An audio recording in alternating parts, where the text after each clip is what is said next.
북한군 여성통신부대에서 절대 있을 수 없는 일이 벌어졌습니다. 15명의 여군이 동시에 사라진 겁니다. 그것도 평양 외곽의 최고 보안 구역에서 말이죠. 그들에게 주어진 시간은 단 47초, 실수하면 전원 총살입니다. 과연 그들은 어떻게 철통 같은 감시망을 뚫고 사라질 수 있었을까요?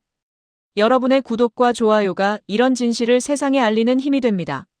감청실의 붉은 경고등이 5번째로 깜빡였습니다. 저는 헤드셋을 벗으며 모니터를 응시했습니다. 장비는 또다시 신호를 놓쳤습니다. 이번 주 들어 벌써 9번째였어요. 그런데 이상한 점은 오작동의 패턴이 너무 규칙적이라는 것이었습니다. 저는 손등으로 이마에 땀을 닦았습니다. 상급 부대에서 조사단이 내려온다는 소문이 감청실 전체를 짓누르고 있었거든요. 다음 날 새벽 보위부 조사관 2명이 감청실 입구에 나타났습니다. 키 큰 남자는 무표정한 얼굴로 병사들을 천천히 훑어봤습니다.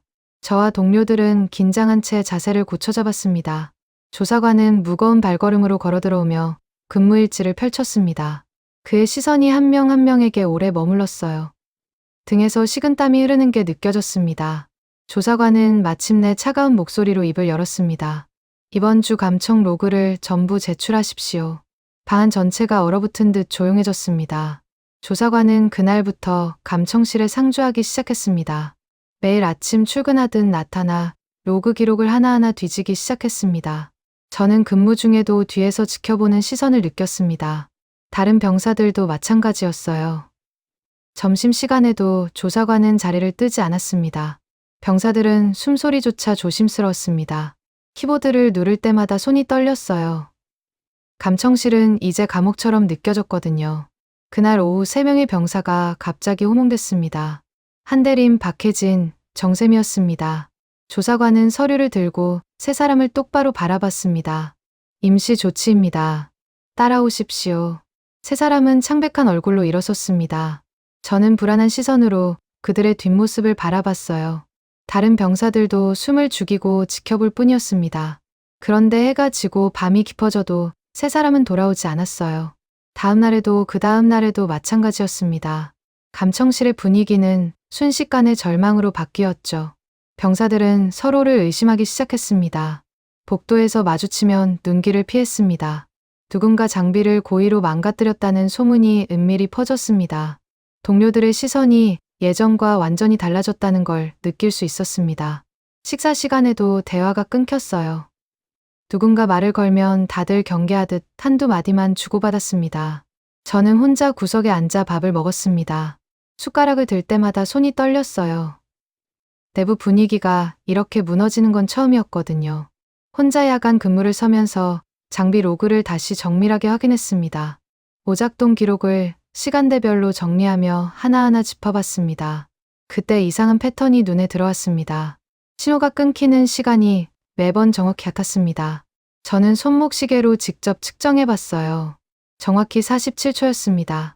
한 번도 어긋나지 않았습니다. 손을 떨며 기록지를 다시 펼쳤어요.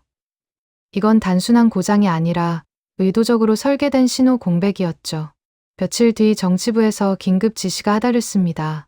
부대 전체 기강 재정비 명령이었습니다. 간부는 차가운 표정으로 병사들 앞에 서서 통보문을 천천히 읽어 내려갔습니다. 책임 소재가 명확히 밝혀질 때까지 전원 감시 대상입니다. 그의 목소리는 낮고 무거웠습니다. 병사들의 얼굴이 순식간에 창백해졌어요. 저는 주먹을 꽉 쥐었습니다. 대대적 처벌이 예고된 것이나 다름없었거든요.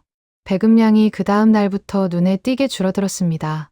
하루 3끼에서 2끼로 줄었습니다. 근무 시간은 오히려 크게 늘어났습니다. 식사를 마치고도 배가 고팠습니다. 동료들도 마찬가지였어요. 얼굴에서 생기가 빠르게 사라졌습니다. 체력이 급격히 소진되는 게 온몸으로 느껴졌습니다. 계단을 오를 때마다 숨이 차고 다리에 힘이 풀렸어요. 근무 중 졸음이 쏟아지는 동료들이 늘어났죠.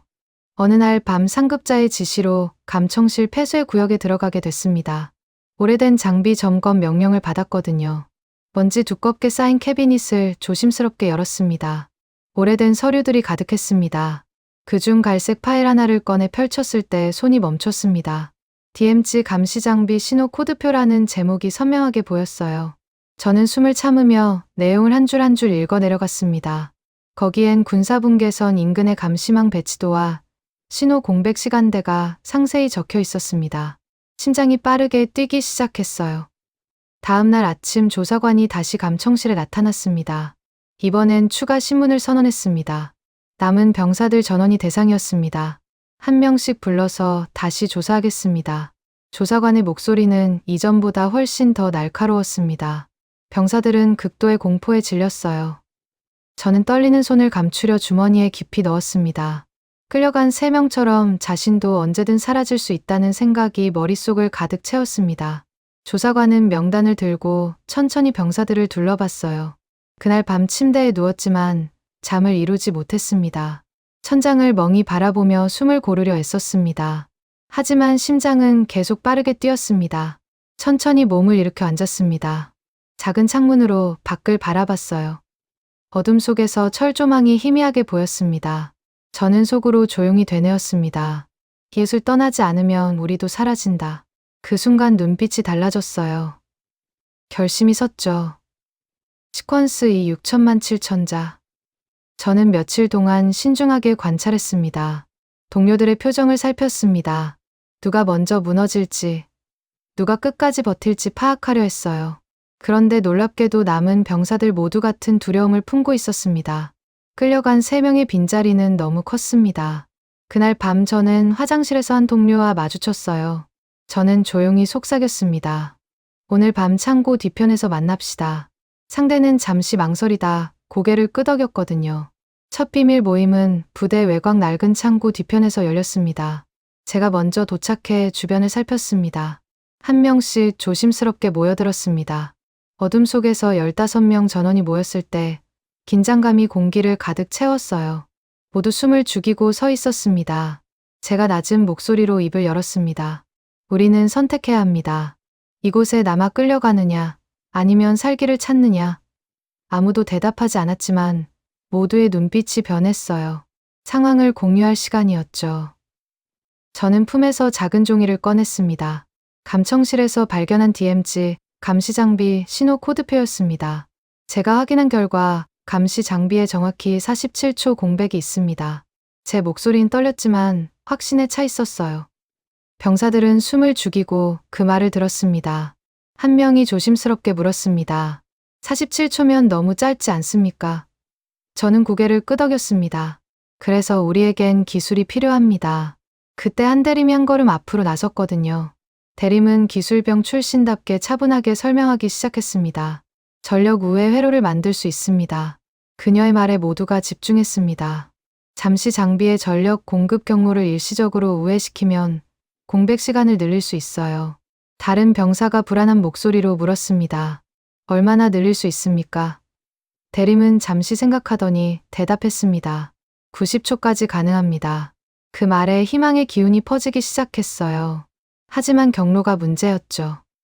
그때 박혜진이 조용히 손을 들었습니다.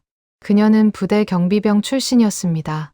DMZ 인근에 폐동굴이 있습니다. 모두의 시선이 그녀에게 쏠렸어요. 혜진은 천천히 이야기를 이어갔습니다. 예전에 군사 통로로 쓰였던 곳입니다. 지금은 폐쇄됐지만 지도에는 남아 있어요. 제가 물었습니다. 그 경로로 남쪽 초소까지 갈 수 있습니까? 혜진은 고개를 끄덕였습니다. 가능합니다. 다만 위험하긴 하죠. 핵심 경로가 드러난 순간이었거든요. 정세미가 앞으로 나섰습니다. 식량 관리병이었던 그녀는 실질적인 문제를 떠올렸습니다. 이동하려면 식량이 필요합니다. 모두가 그녀를 바라봤어요. 세미는 자신 있게 말했습니다. 비상식량을 확보할 수 있습니다. 일부는 충분히 마련하겠어요.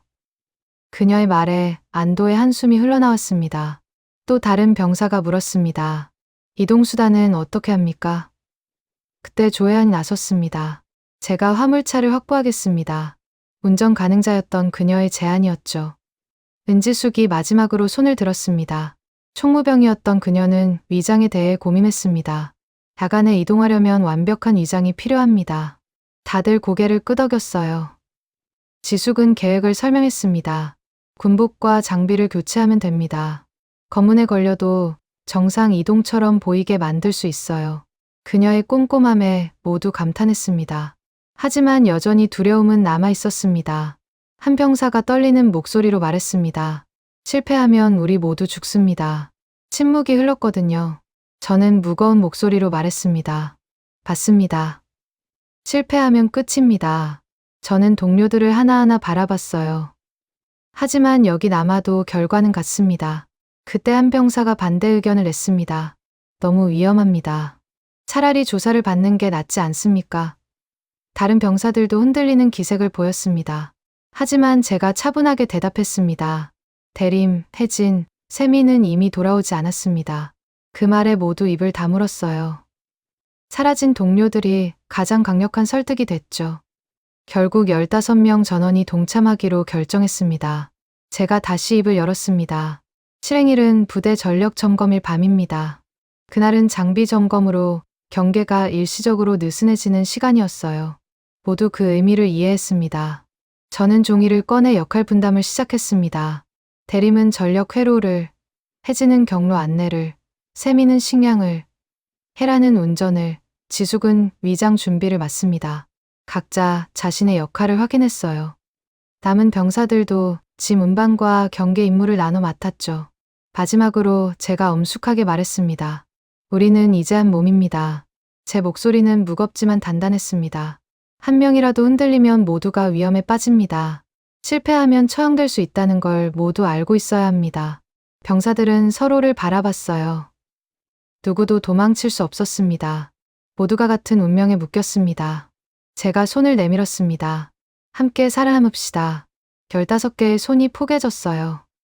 그날 밤 우리는 하나가 됐죠. 다음 날 아침 보위부 조사관이 감청실 전체를 집합시켰습니다. 그의 얼굴은 이전보다 더 굳어 있었습니다. 병사들은 일렬로 도열했습니다. 조사관은 천천히 걸으며 한 명 한 명을 노려봤어요. 그리고 낮고 무거운 목소리로 말했습니다.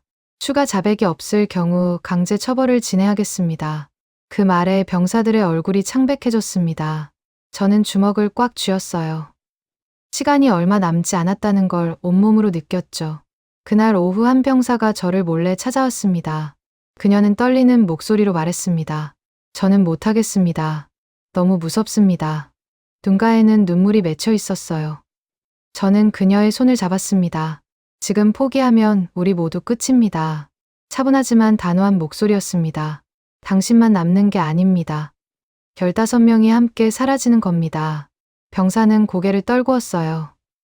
한참 침묵이 흐른 뒤 그녀는 천천히 고개를 끄덕였습니다. 알겠습니다. 끝까지 가겠습니다. 저는 안도의 한숨을 내쉬었거든요. 그날 밤 대림은 비밀리에 전력 우회로 제작을 마쳤습니다. 작은 창고 구석에서 혼자 작업했습니다. 마지막 배선을 연결하고 조심스럽게 전원을 넣었어요. 회로가 정상적으로 작동하기 시작했습니다. 그녀는 테스트를 위해 감청실 외곽 장비에 연결했습니다. 신호가 정확히 끊겼다가 다시 돌아왔어요. 스톱워치로 측정했습니다. 정확히 90초였습니다. 대림은 작은 미소를 지었어요. 복선이 드디어 회수되는 순간이었죠. 다음 날 새벽 헤라는 화물차 주차장으로 조용히 향했습니다. 연료를 미리 채워두려던 계획이었습니다. 캔을 들고 조심스럽게 주유구를 열었어요. 그런데 갑자기 뒤에서 인기척이 들렸습니다. 간부 한 명이 걸어오고 있었습니다. 혜아는 재빨리 캔을 숨기고 차량 점검하는 척 행동했어요. 무엇을 하고 있습니까? 간부의 목소리가 날카로웠습니다. 혜라는 침착하게 대답했습니다. 정기점검 명령을 받았습니다. 간부는 의심스러운 눈빛으로 그녀를 바라봤어요. 하지만 더 이상 묻지 않고 지나갔습니다.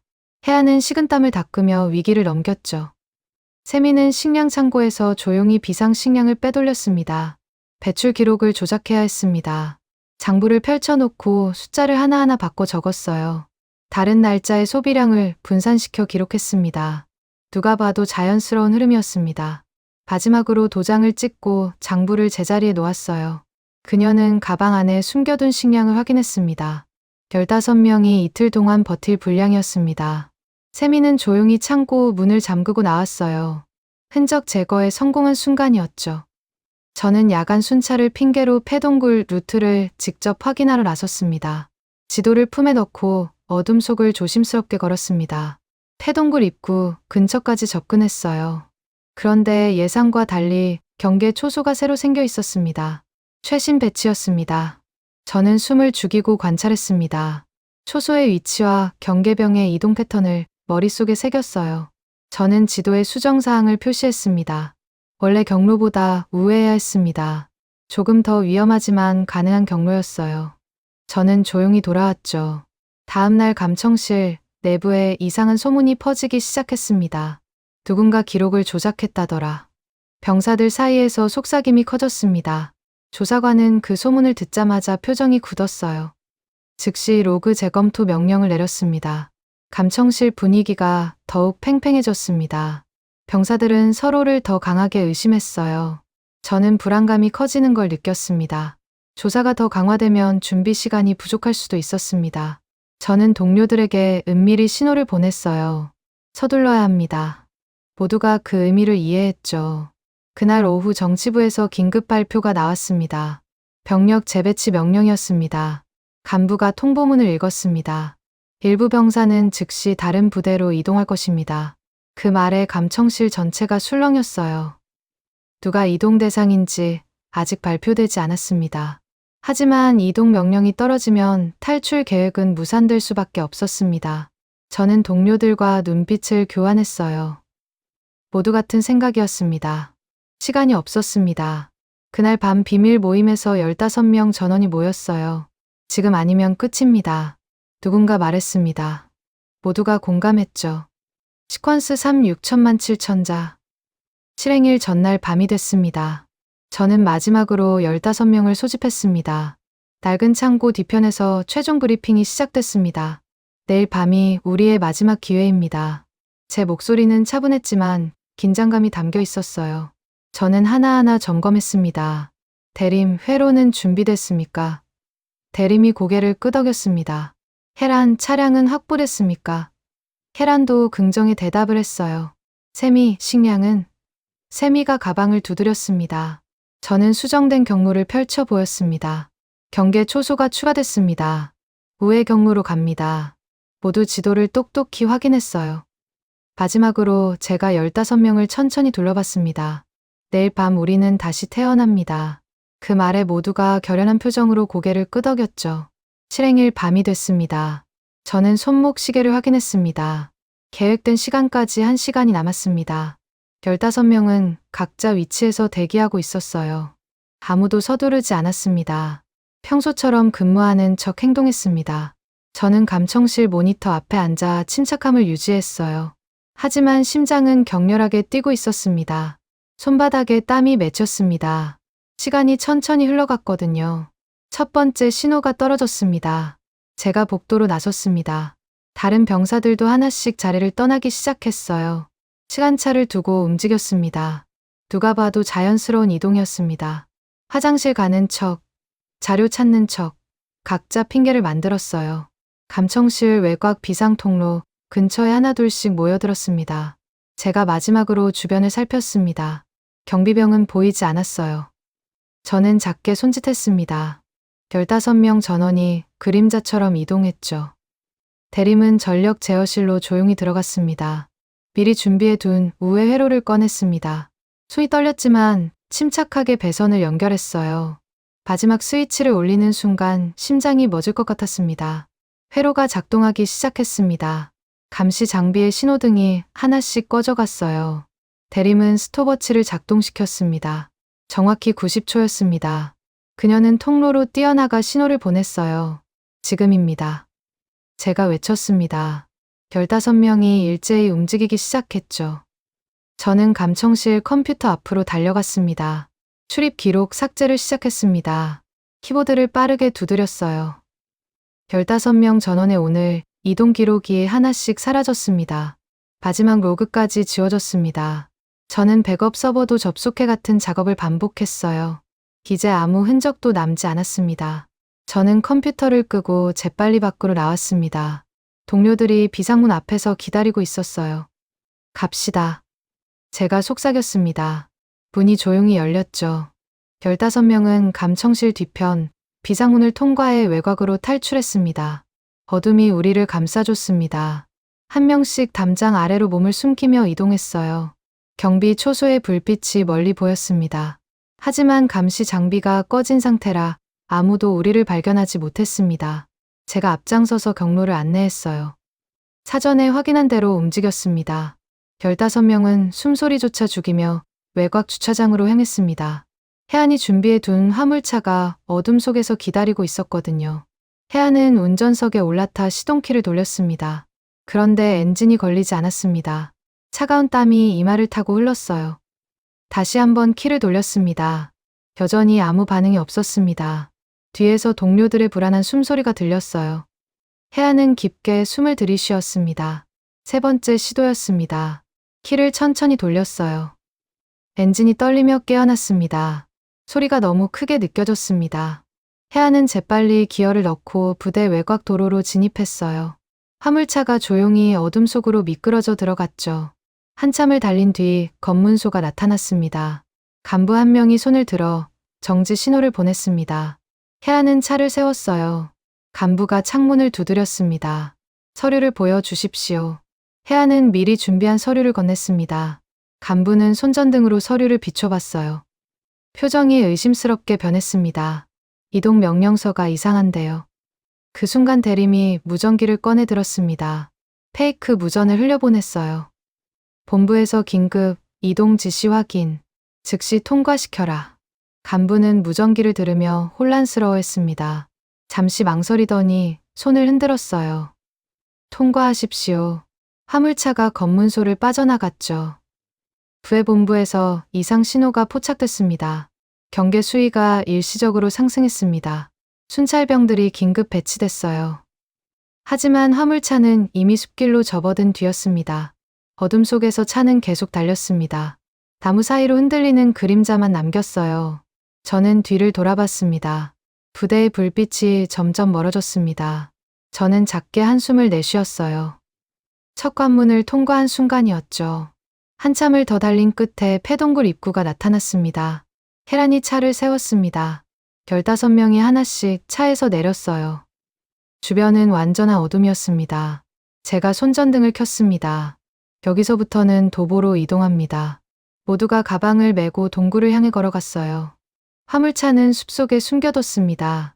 나뭇가지로 덮어 위장했습니다. 동굴 입구는 생각보다 좁았어요. 한 명씩 조심스럽게 들어갔습니다. 어둠이 우리를 완전히 삼켰죠. 동굴 내부는 축축하고 차가웠습니다. 손전등 불빛만이 길을 비춰줬습니다. 제가 앞장서서 천천히 나아갔어요. 오래된 표지판이 보였습니다. 군사 통로 A구역이라고 적혀 있었습니다. 혜진이 지도를 펼쳐 확인했어요. 이 통로가 남쪽 경계까지 이어집니다. 모두의 얼굴에 희망이 떠올랐습니다. 통로는 예상보다 길었습니다. 하지만 확실한 경로였어요. 15명은 조용히 통로 깊숙이 들어갔습니다. 이제 진짜 시작이었거든요. 시퀀스 4 6천만 7천자. 통로를 따라 한참을 걸어 들어가자 갑자기 오래된 표지판이 나타났습니다. 손전등 불빛에 희미하게 글자가 보였습니다. 지뢰 매설 구역, 접근 금지라고 적혀 있었어요. 15명 모두 발걸음을 멈췄습니다. 제가 앞으로 나가 주변을 살폈습니다. 땅바닥에는 낡은 철사와 녹슨 말뚝이 보였어요. 실제로 지뢰가 묻혀 있을 가능성이 높았습니다. 저는 뒤를 돌아봤습니다. 후회해야 합니다. 모두가 긴장한 표정으로 고개를 끄덕였어요. 한 걸음도 잘못 디디면 끝이었거든요. 저는 지도를 꺼내 손전등으로 비춰봤습니다. 다른 경로를 찾아야 했습니다. 지형을 꼼꼼히 분석했어요. 오른쪽으로 우회하면 바위 지대를 통과할 수 있었습니다. 왼쪽은 너무 가파른 비탈이었습니다. 저는 결정을 내렸어요. 오른쪽 바위 지대로 갑니다. 혜진이 앞장서서 길을 확인했습니다. 15명은 한 줄로 서서 조심스럽게 이동했어요. 바위는 미끄러웠지만 안전했습니다. 1시간쯤 걸려 지뢰 구역을 완전히 우회했죠. 갑자기 멀리서 둔탁한 소리가 들려왔습니다.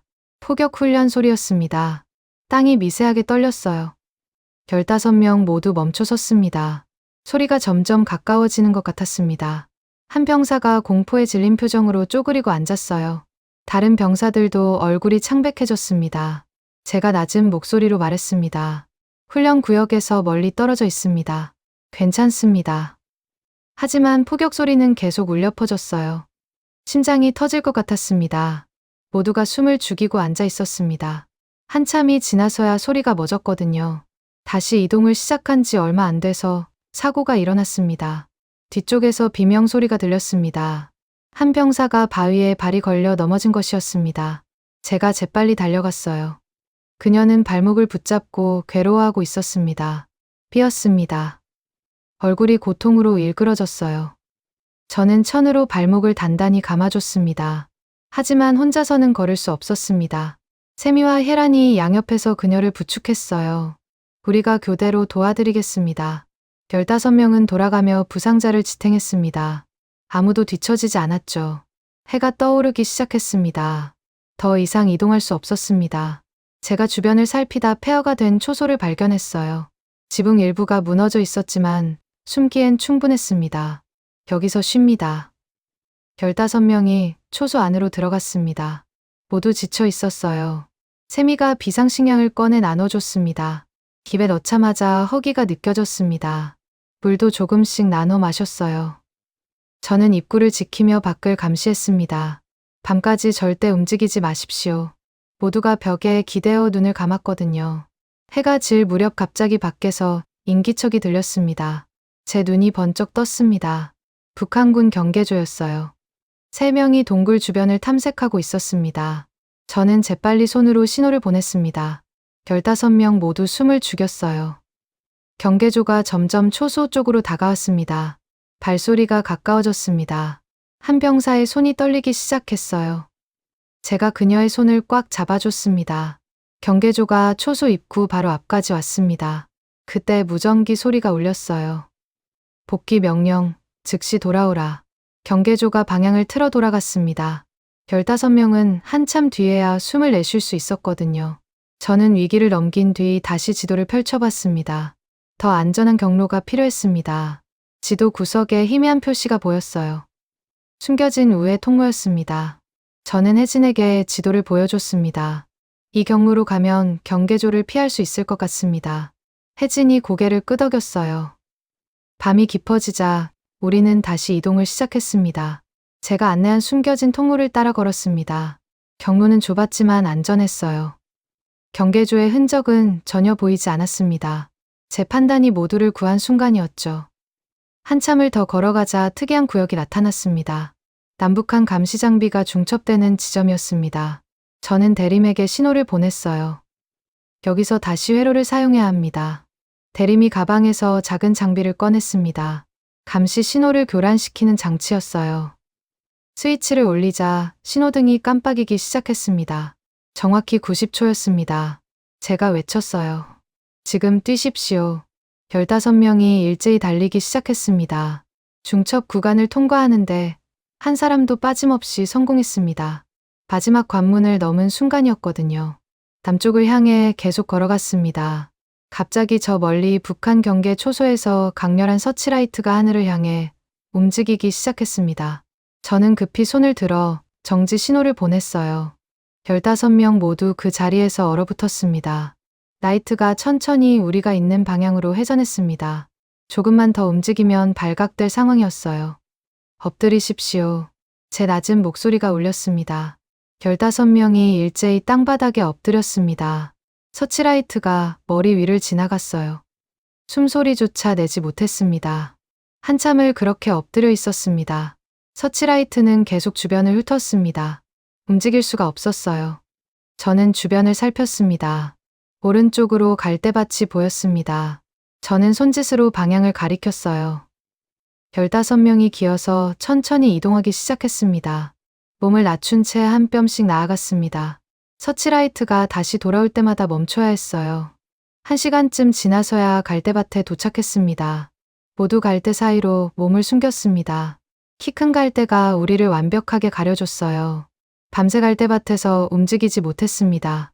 북한 초소의 서치라이트는 주기적으로 그 구역을 비췄습니다. 조금이라도 움직이면 들킬 수 있었어요. 저는 시계를 확인했습니다. 새벽까지 4시간이 남았습니다. 추위가 몸속 깊이 파고들었어요. 한 병사가 떨기 시작했습니다. 옆 동료가 조용히 그녀를 안아줬습니다. 서로의 체온으로 추위를 견뎠습니다. 갈대가 바람에 흔들릴 때마다 심장이 철렁 내려앉았어요. 하지만 아무도 소리 내지 않았습니다.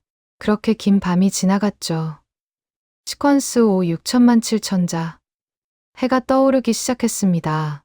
서치라이트가 꺼졌습니다. 하지만 저는 여전히 움직이지 말라고 신호했어요. 낮에는 육안으로 발견될 위험이 더 컸습니다. 북한 초소에서 경계병들의 움직임이 보였습니다. 15명은 갈대밭에서 하루 종일 숨어 지냈어요. 세미가 조금씩 비상식량을 나눠줬습니다. 물도 아껴 마셨습니다. 배는 고팠지만 참을 수밖에 없었어요. 한 병사가 다리에 쥐가 나서 괴로워했습니다. 제가 조용히 다리를 주물러 줬어요. 저녁이 되자 서치라이트가 다시 켜졌습니다. 저는 패턴을 분석했습니다. 정확히 일정한 간격으로 회전했어요. 저 공백을 노려야 합니다. 제가 속삭였습니다. 밤이 깊어지자 제가 마침내 일어날 신호를 보냈습니다.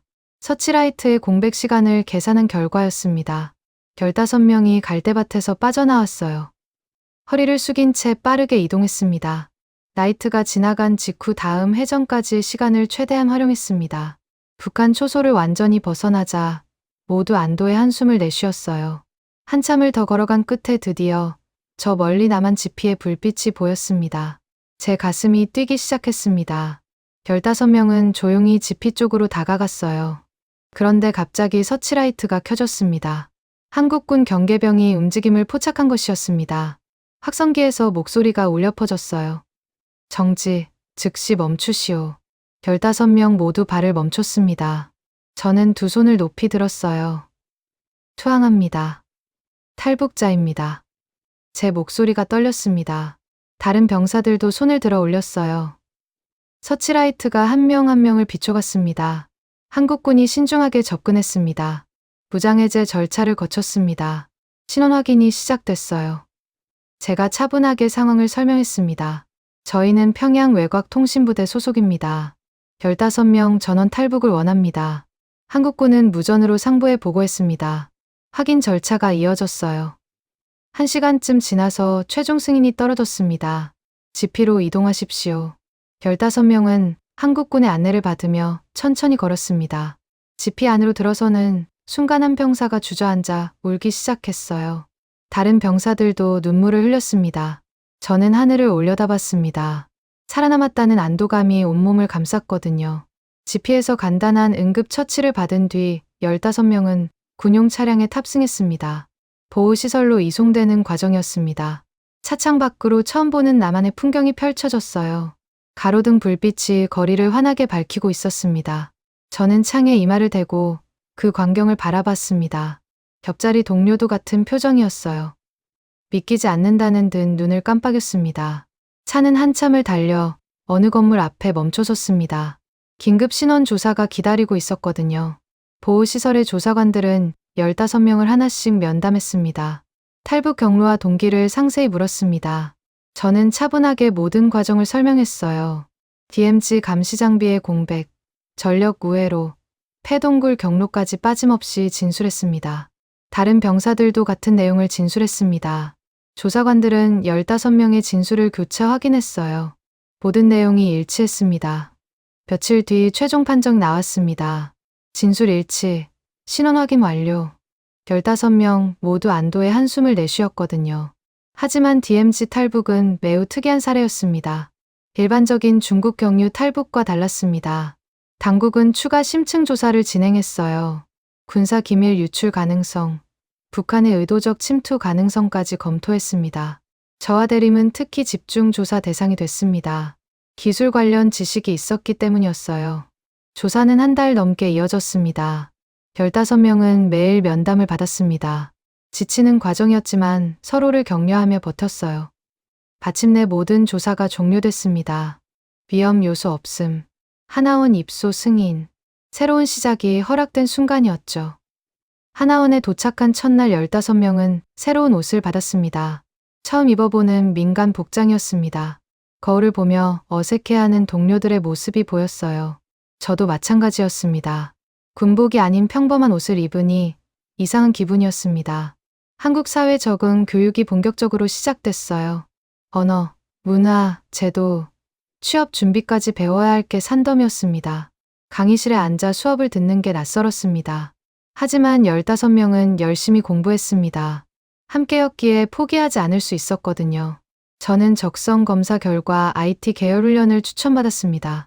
감청실에서의 경험이 도움이 됐습니다. 컴퓨터 기초부터 프로그래밍까지 새로운 세계가 펼쳐졌어요. 처음엔 어려웠지만 점점 이해가 되기 시작했습니다. 대림은 전자장비 분야를 선택했습니다. 그녀의 기술력은 남한에서도 충분히 통했어요. 실습 시간에 강사가 감탄할 정도였습니다. 이 정도면 바로 현장에 투입 가능합니다. 대림은 처음으로 자신감을 되찾았습니다. 북에서 숨겨야 했던 재능을 이곳에선 인정받을 수 있었거든요. 혜아는 운전과 물류, 직종으로 재교육을 받았습니다. 화물차를 몰았던 경험이 큰 도움이 됐습니다. 남한의 교통법규와 물류 시스템을 배웠어요. 지게차 자격증도 땄습니다. 실습 과정에서 강사가 말했습니다. 실력이 정말 좋습니다. 취업 걱정 안 하셔도 되겠어요. 혜아는 환하게 웃었습니다. 다른 동료들도 각자의 분야에서 훈련을 받았어요. 요리, 제조, 서비스, 사무직까지 다 해냈습니다. 15명은 서로의 훈련 과정을 응원했습니다. 우리 모두 잘 될 거야. 누군가 말했어요. 모두가 고개를 끄덕였죠. 시퀀스 6천만 7천자. 저녁 시간이 되면 우리는 항상 한자리에 모였습니다. 기숙사 휴게실에서 차를 마시며 하루를 나눴습니다. 오늘 배운 것, 어려웠던 것, 재미있었던 것을 이야기했어요. 때로는 북에서의 기억을 꺼내기도 했습니다. 끌려간 3명의 동료를 떠올리며 침묵하는 날도 있었습니다. 하지만 서로가 있다는 사실만으로 위로가 됐어요. 제가 말했습니다. 우리는 가족입니다. 다들 눈물을 글썽였습니다. 회의처럼 매일 밤 모여 마음을 나누는 시간이 힘이 됐거든요. 교육 수료일이 다가왔습니다. 15명은 각자 수료증을 받았습니다. 거주지 배정 통보도 함께 왔어요. 서울, 경기, 인천 등 각지로 흩어지게 됐습니다. 저는 서울의 작은 임대 아파트를 배정받았습니다. 처음으로 자기만의 공간이 생긴 것이었어요. 문을 열고 들어서는 순간 눈물이 났습니다. 작지만 따뜻한 집이었습니다. 창문 너머로 도시의 불빛이 보였습니다. 저는 침대에 앉아 한참을 그 풍경을 바라봤습니다. 이제 진짜 시작이구나. 혼잣말이 흘러나왔거든요. 취업 준비가 시작됐습니다. 저는 작은 IT 회사에 입사했습니다. 첫 출근날 긴장해서 2시간 일찍 도착했어요. 동료들이 친절하게 맞아줬습니다. 대림은 전자제품 수리 업체에 취직했습니다. 혜아는 물류 센터에서 일하기 시작했어요. 15명 모두 각자의 자리를 찾아갔습니다. 첫 월급을 받던 날 저는 통장을 들여다보며 울었습니다. 자신이 번 돈이었습니다. 북에서는 상상도 못할 일이었어요. 저녁에 15명이 다시 모여 첫 월급으로 식사를 했습니다. 우리 해냈어. 누군가 말했습니다. 모두가 웃으며 잔을 부딪혔죠. 하지만 남한 생활이 모두 순탄한 건 아니었습니다. 저는 회사에서 어려움을 겪기 시작했어요. 업무는 배울 수 있었지만 사람들과의 관계가 힘들었습니다. 점심시간에 동료들이 나누는 이야기를 이해하지 못할 때가 많았어요. TV 프로그램, 유행어, 문화적 배경 지식이 부족했습니다. 저는 점점 대화에서 소외되는 느낌을 받았죠. 어느 날 동료 한 명이 물었습니다. 아라 씨는 고향이 어디세요? 저는 잠시 망설였습니다. 북한에서 왔다고 말하면 어떤 반응이 나올지 두려웠어요. 결국 얼버무렸습니다. 멀리서 왔어요. 동료는 더 이상 묻지 않았지만 어색한 공기가 흘렀습니다. 그날부터 저는 제 출신을 숨기게 됐어요. 점심시간마다 혼자 밥을 먹는 일이 잦아졌습니다. 대림도 비슷한 경험을 했습니다.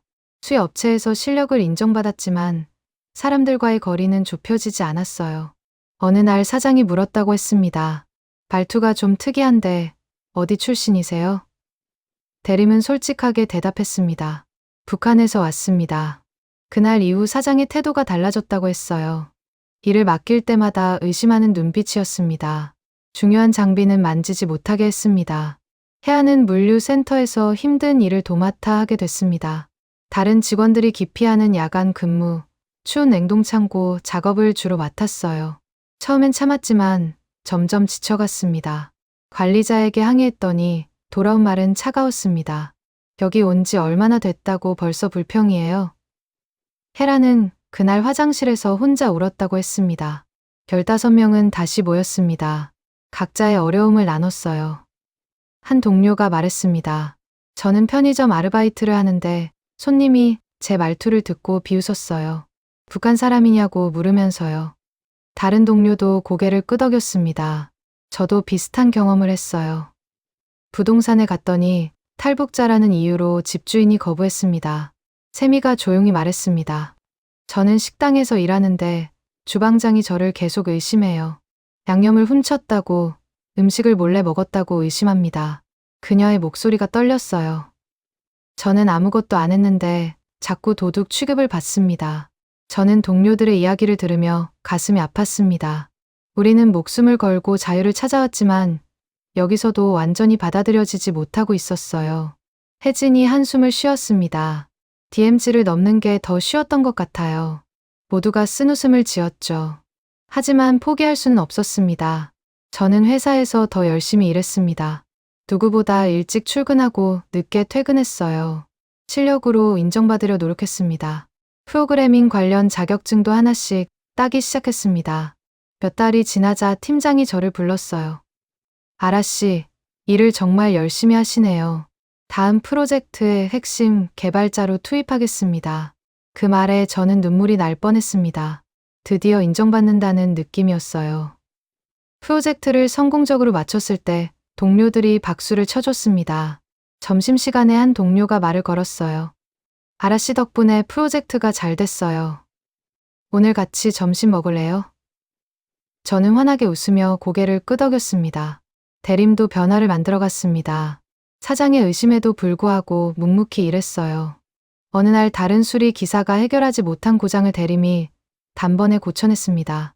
사장이 놀라며 물었어요. 어떻게 이걸 고쳤어요? 대림은 차분하게 설명했습니다. 전력 회로의 미세한 오차를 찾아 조정했습니다. 그날 이후 사장의 태도가 조금씩 바뀌기 시작했습니다. 혜아는 야간 근무를 마다하지 않고 성실하게 일했습니다. 추운 냉동창고에서도 불평 없이 일했어요. 몇 달 뒤 물류센터에 큰 사고가 날 뻔한 순간이 있었습니다. 지게차가 통제를 잃고 화물을 향해 돌진했어요. 혜안이 재빨리 뛰어들어 화물을 옮겼습니다. 큰 사고를 막은 것이었죠. 센터장이 혜란을 칭찬했습니다. 혜란 씨 덕분에 큰일 날 뻔한 걸 막았습니다. 다음 달부터 정규직으로 전환하겠습니다. 15명은 각자의 자리에서 조금씩 인정받기 시작했습니다. 쉽지 않았지만 포기하지 않았어요. 서로가 있었기 때문에 버틸 수 있었습니다. 한 달에 한 번씩 모여 이야기를 나눴죠. 힘든 일도 함께 나누고 기쁜 일도 함께 축하했습니다. 어느 날 저녁 모임에서 한 동료가 말했습니다. 저 남자친구가 생겼어요. 모두가 놀라며 축하해줬습니다. 그녀는 수줍게 웃었어요. 처음엔 출신을 숨겼는데 용기 내서 말했더니 이해해주더라고요. 함께 미래를 꿈꾸고 있어요. 그 말에 모두의 얼굴에 희망이 떠올랐습니다. 또 다른 동료는 대학 진학을 준비 중이라고 했습니다. 야간대학이지만 정말 가고 싶었어요. 공부할 수 있다는 게 이렇게 행복한 줄 몰랐습니다. 세미는 요리학원에 다니고 있다고 했어요. 나중에 제 식당을 여는 게 꿈이에요. 저도 새로운 목표가 생겼습니다. 회사에서 인정받으면서 자신감이 붙었어요. 더 큰 IT 회사로 이직하고 싶다는 꿈이 생겼습니다. 밤마다 프로그래밍 공부를 했어요. 온라인 강의를 들으며 실력을 쌓아갔습니다. 시퀀스 7 6천만 7천자. 1년이 지났습니다. 저는 더 큰 IT 회사로 이직에 성공했습니다. 면접에서 제 출신을 솔직하게 밝혔어요. 면접관은 잠시 놀라는 표정을 지었지만 이내 물었습니다. 기술 스택을 설명해 주시겠어요? 저는 자신 있게 대답했습니다. 그리고 합격했죠. 새 회사에서 저는 떳떳하게 제 정체성을 드러냈습니다.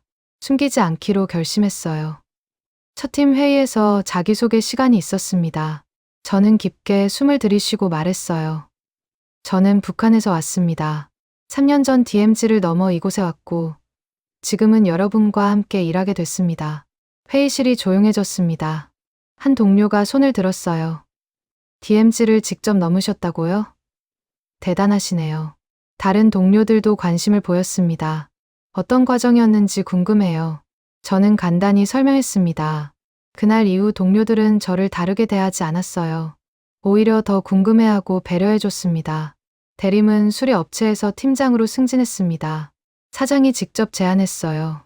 대림 씨가 없으면 우리 업체가 안 돌아갑니다. 팀장 맡아주세요. 대림은 감사하다고 대답했습니다. 북에서는 상상도 못할 일이었거든요. 여성이 기술 분야에서 인정받고 승진하는 건 말이에요. 해안은 물류센터에서 정규직이 된 후 안전관리자로 선임됐습니다. 사고를 막았던 경험과 성실함을 인정받은 결과였어요. 해안은 새로운 직원들을 교육하는 일도 맡게 됐습니다. 처음 교육하는 날, 한 신입 직원이 물었습니다. 관리자님은 어떻게 이 일을 시작하게 되셨어요? 헤라는 솔직하게 대답했습니다. 저는 북한에서 왔어요. 처음엔 힘들었지만 포기하지 않았죠. 신입 직원은 감탄하며 말했습니다. 존경스럽습니다. 15명은 각자의 삶에서 뿌리를 내리기 시작했습니다. 어느 날 저는 회사 근처 카페에서 한 사람을 만났어요. 대학 시절 친구 소개로 만난 남자였습니다. 첫 만남부터 편안했어요. 대화가 자연스럽게 이어졌습니다. 몇 번의 만남 후 저는 용기를 냈습니다. 제가 사실은 북한에서 왔어요. 그는 잠시 놀라는 표정을 지었지만 곧 미소를 지었어요. 그래서요? 그게 뭐가 중요해요? 중요한 건 지금의 아라씨잖아요. 그 말에 제 눈에서 눈물이 났습니다. 우리는 계속 만났고 1년 뒤 결혼을 약속했습니다. 15명 동료들이 모두 결혼식에 참석해줬어요. 북한에서는 상상도 못할 날이었습니다. 자유롭게 사랑하고 선택하고 결혼하는 건 말이에요. 대림이 축사를 했습니다. 우리는 DMZ를 넘어 여기까지 왔습니다. 아라가 새로운 가족을 만드는 오늘, 우리 모두의 새로운 시작을 축하합니다. 모두가 박수를 쳤어요. 세미는 드디어 작은 식당을 열었습니다. 북한식과 남한식을 섞은 독특한 메뉴였어요. 개업 첫날 15명이 모두 모여 축하해줬습니다. 식당 이름은 새로운 시작이었습니다. 세미가 눈물을 글썽이며 말했어요. 여러분이 있어서 여기까지 올 수 있었어요. 손님들이 하나둘 들어오기 시작했습니다. 음식을 맛본 손님들이 칭찬했어요. 정말 맛있네요. 어디서 배우셨어요? 세미는 환하게 웃으며 대답했습니다. 삶이 가르쳐줬어요. 혜진은 대학 진학에 성공했습니다. 야간대학이지만 사회복지학을 전공하기로 했어요. 탈북자들을 돕고 싶다는 꿈이 생겼기 때문이었습니다. 첫 수업날 교수가 학생들에게 자기소개를 시켰습니다. 혜진은 당당하게 말했어요. 저는 북한에서 왔고 탈북자들이 남한에서 잘 정착할 수 있도록 돕는 사회복지사가 되고 싶습니다. 학생들이 박수를 쳤습니다. 15명은 정기적으로 모임을 가졌습니다. 이제는 슬픔을 나누는 자리가 아니라 기쁨을 나누는 자리가 됐어요. 한 동료가 승진 소식을 전했습니다. 또 다른 동료는 아이를 가졌다는 소식을 전했어요. 모두가 축하하며 기뻐했습니다. 저도 임신 소식을 전했을 때 모두가 환호했습니다. 어느 날 저녁 모임에서 누군가 물었습니다. 북에 두고 온 가족들이 그립지 않으세요? 침묵이 흘렀습니다. 모두가 고개를 끄덕였어요. 저도 그랬습니다. 부모님이, 형제자매가 늘 그리웠습니다. 밤마다 꿈에서 만났어요. 하지만 연락할 방법은 없었습니다. 대림이 조용히 말했습니다. 저는 북에 있는 어머니께 편지를 쓰고 있어요. 보낼 수는 없지만 쓰고 있습니다. 언젠가 만날 수 있을 거라 믿으면서요. 다른 동료들도 비슷한 이야기를 했습니다. 저도 일기를 쓰고 있어요. 북에 있는 가족에게 들려주고 싶은 이야기들을요. 저는 말했습니다. 우리가 여기서 잘 살아가는 것. 그게 가족들에게 보내는 최고의 메시지가 아닐까요? 언젠가 통일이 되면 우리가 살아온 이야기를 들려줄 수 있을 거예요. 모두가 고개를 끄덕였습니다. 그날 밤 우리는 북에 있는 가족들을 위해 조용히 기도했어요. 몇 년이 흘렀습니다. 저는 IT 회사에서 팀장이 됐습니다. 대림은 자신의 수리업체를 차렸어요. 해안은 물류 회사의 운영관리자가 됐습니다. 세미의 식당은 지점을 하나 더 냈습니다. 혜진은 사회복지사 자격증을 따고 탈북자 지원센터에서 일하기 시작했어요. 15명 모두 자신의 꿈을 향해 나아가고 있었습니다. 쉽지 않은 길이었지만 포기하지 않았어요. 서로가 있었기에 가능했습니다. 어느 날 혜진이 연락을 했습니다. 제가 일하는 센터에 새로운 탈북자 가족이 왔어요. 정말 힘들어 보이는데 우리가 도와줄 수 있을 것 같아요. 15명이 모두 모였습니다. 그 가족을 만났을 때 우리는 과거의 우리 모습을 봤어요. 두렵고 낯설고 외로워하는 모습이었습니다. 저는 그 가족에게 말했습니다. 처음엔 모두 힘듭니다. 하지만 포기하지 마세요. 우리가 도울게요. 15명이 각자의 방식으로 그 가족을 도왔습니다. 대림은 가전제품을 고쳐줬어요. 혜아는 일자리를 소개해줬습니다. 세미는 음식을 해다 줬어요. 저는 아이들에게 컴퓨터를 가르쳐 줬습니다. 몇 달 뒤 그 가족이 감사 인사를 전해왔습니다. 여러분 덕분에 희망을 되찾았어요. 정말 고맙습니다. 우리는 웃으며 대답했어요. 우리도 누군가의 도움으로 여기까지 왔어요. 이제 우리가 도울 차례입니다. 시퀀스 8 6천만 7천자. 2년이 흘렀습니다. 저는 한 아이의 엄마가 됐습니다. 딸아이는 이제 돌이 지났어요. 아이를 보면서 제가 왜 탈북했는지 다시금 깨달았습니다. 이 아이에게 자유를 주고 싶었어요. 선택할 수 있는 삶을 주고 싶었습니다. 남편은 제 과거를 완전히 이해하고 받아들여줬습니다. 힘들 때마다 제 손을 잡아줬어요. 15명 동료들과의 모임에도 함께 참석했습니다. 동료들을 가족처럼 대했죠.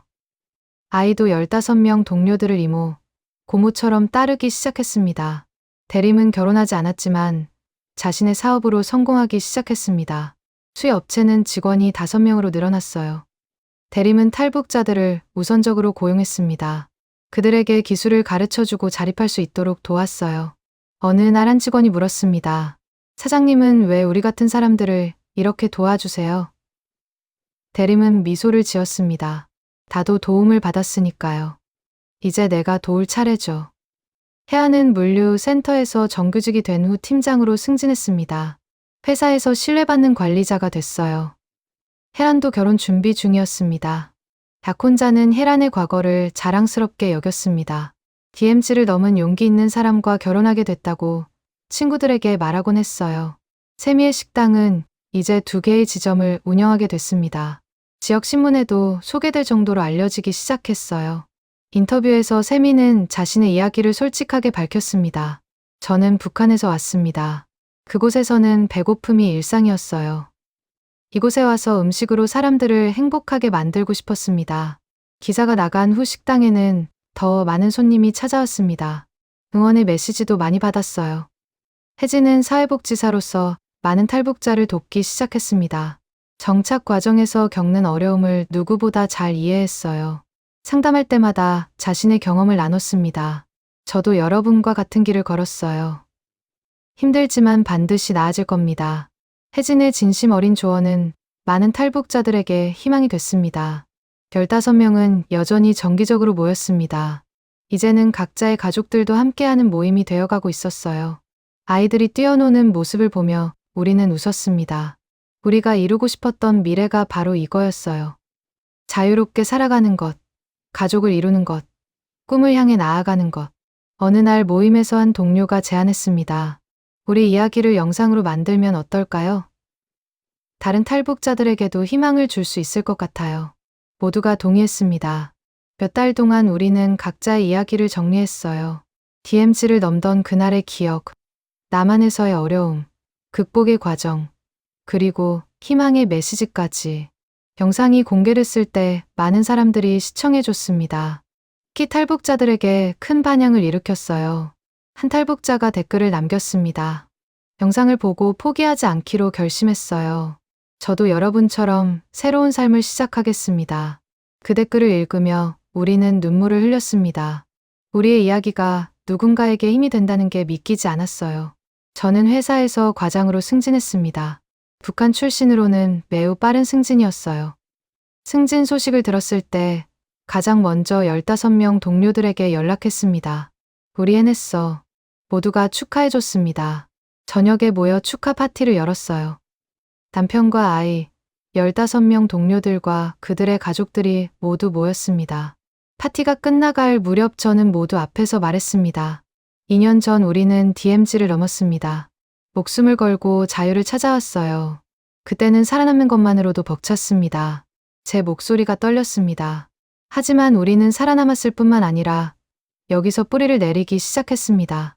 가족을 만들었고 꿈을 향해 나아가고 있어요.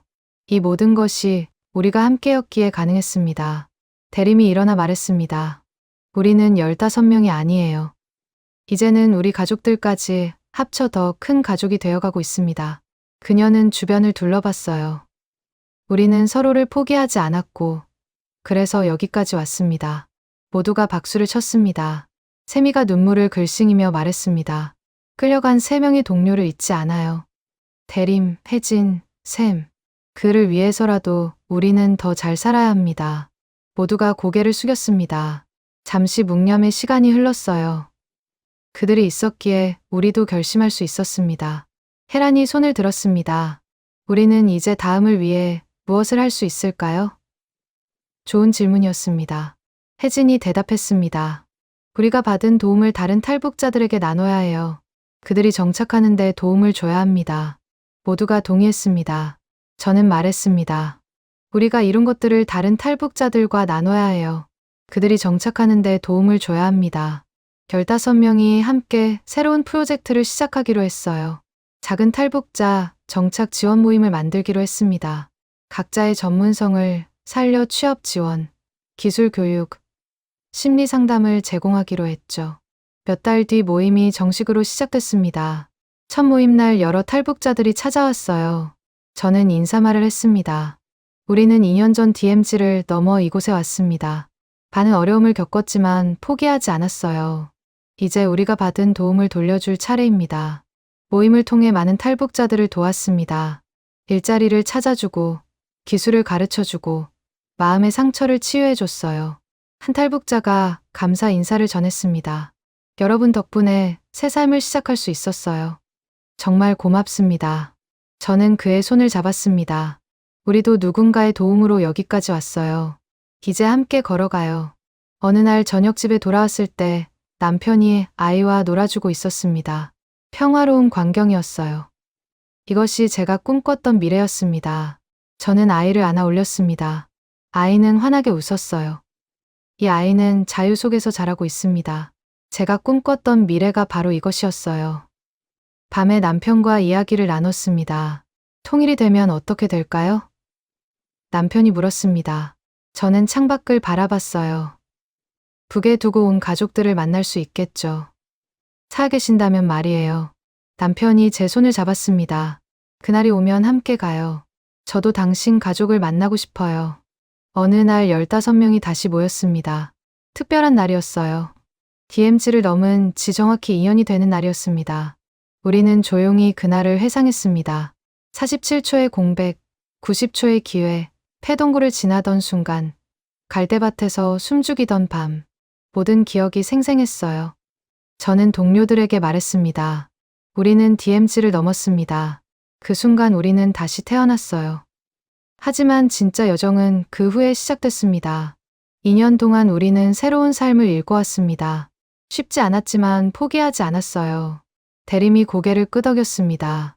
우리는 함께였기에 가능했어요. 한 명이라도 없었다면 여기까지 오지 못했을 겁니다. 모두가 동의했습니다. 우리는 15명이 하나가 되어 모든 것을 이뤄내고 있어요. 세미가 말했습니다. 이제 우리가 해야 할 일은 뭘까요? 저는 대답했습니다. 계속 나아가는 거예요. 더 많은 탈북자들을 돕고 우리 아이들에게 더 나은 세상을 물려주는 겁니다. 그리고 언젠가 통일이 되면 북에 남은 사람들에게도 희망을 전하는 거예요. 혜진이 일어나 창문으로 다가갔습니다. 북쪽 하늘을 바라보며 말했어요. 언젠가 그날이 올 겁니다. 우리가 살아있는 동안 통일을 볼 수 있을지 모르겠지만 그 희망은 포기하지 않을 거예요.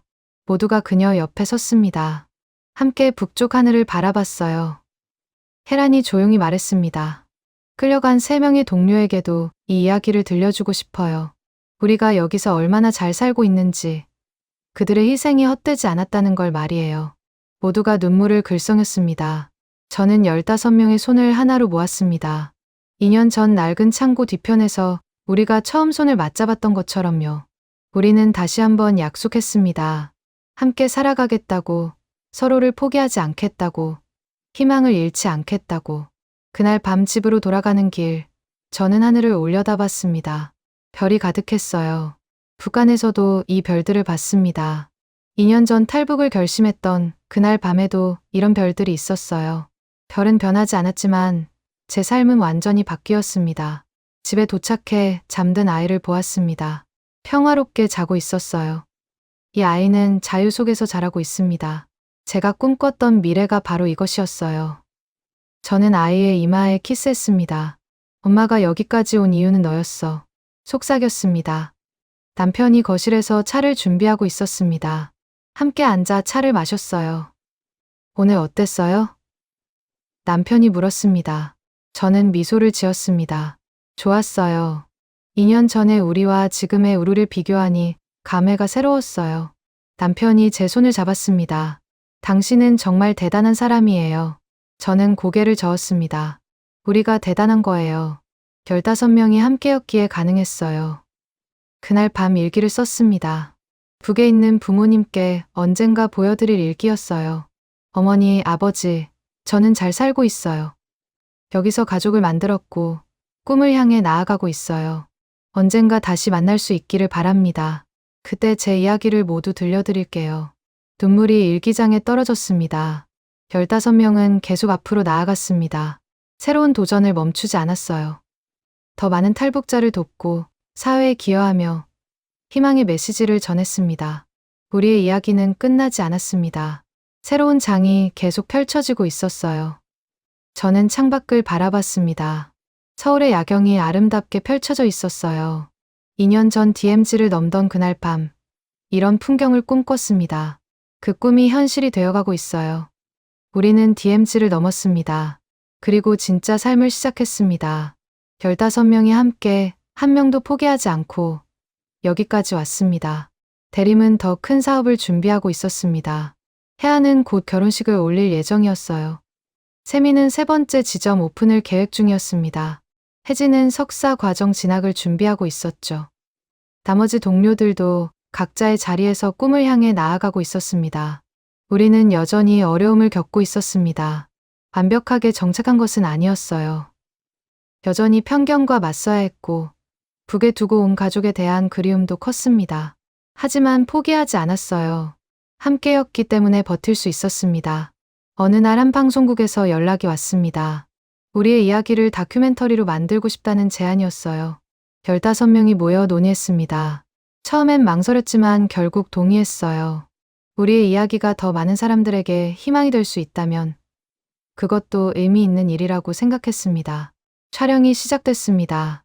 각자의 일상을 카메라에 담았어요. 출근하는 모습, 일하는 모습, 가족과 함께하는 모습, 그리고 15명이 함께 모여 이야기를 나누는 모습도 담았습니다. DMZ를 넘던 그날의 기억을 하나씩 꺼내놓았어요. 다큐멘터리가 방송됐을 때 많은 반응이 있었습니다. 응원의 메시지가 쏟아졌어요. 한 시청자가 이런 댓글을 남겼습니다. 자유의 소중함을 다시 생각하게 됐습니다. 탈북자들을 다르게 보게 됐어요. 그들도 우리와 같은 사람이라는 걸 깨달았습니다. 하지만 악플도 있었습니다. 북한 간첩 아니냐는 의심, 혜택만 받으려 한다는 비난도 있었어요. 처음엔 상처받았지만 곧 이해하게 됐습니다. 모든 사람이 우리를 받아들일 순 없다는 것을요. 하지만 우리는 계속 증명해 나갈 것입니다. 성실하게 살아가는 모습으로요. 저는 회사에서 새로운 프로젝트를 맡게 됐습니다. 책임이 큰 일이었어요. 북한 출신이라는 이유로 의심하는 시선도 있었지만 실력으로 증명했습니다. 프로젝트를 성공적으로 마쳤을 때 상사가 말했어요. 아라 씨 덕분입니다. 출신이 중요한 게 아니라 실력이 중요하다는 걸 다시 배웠어요. 15명 모두 각자의 자리에서 최선을 다했습니다. 편견을 이기는 방법은 포기하지 않고 계속 나아가는 것뿐이었어요. 우리는 그렇게 하루하루를 살아갔습니다. 2년이라는 시간은 짧지만 많은 것이 바뀌었습니다. 우리는 더 이상 두려움 속에 살지 않았어요. 자유를 누리고 있었습니다. 물론 완벽하지 않았습니다. 여전히 배워야 할 것도 많았고 극복해야 할 것도 많았어요. 하지만 희망이 있었습니다. 함께하는 동료들이 있었고 사랑하는 가족이 있었고, 꿈이 있었습니다. 저는 매일 밤 일기를 썼습니다.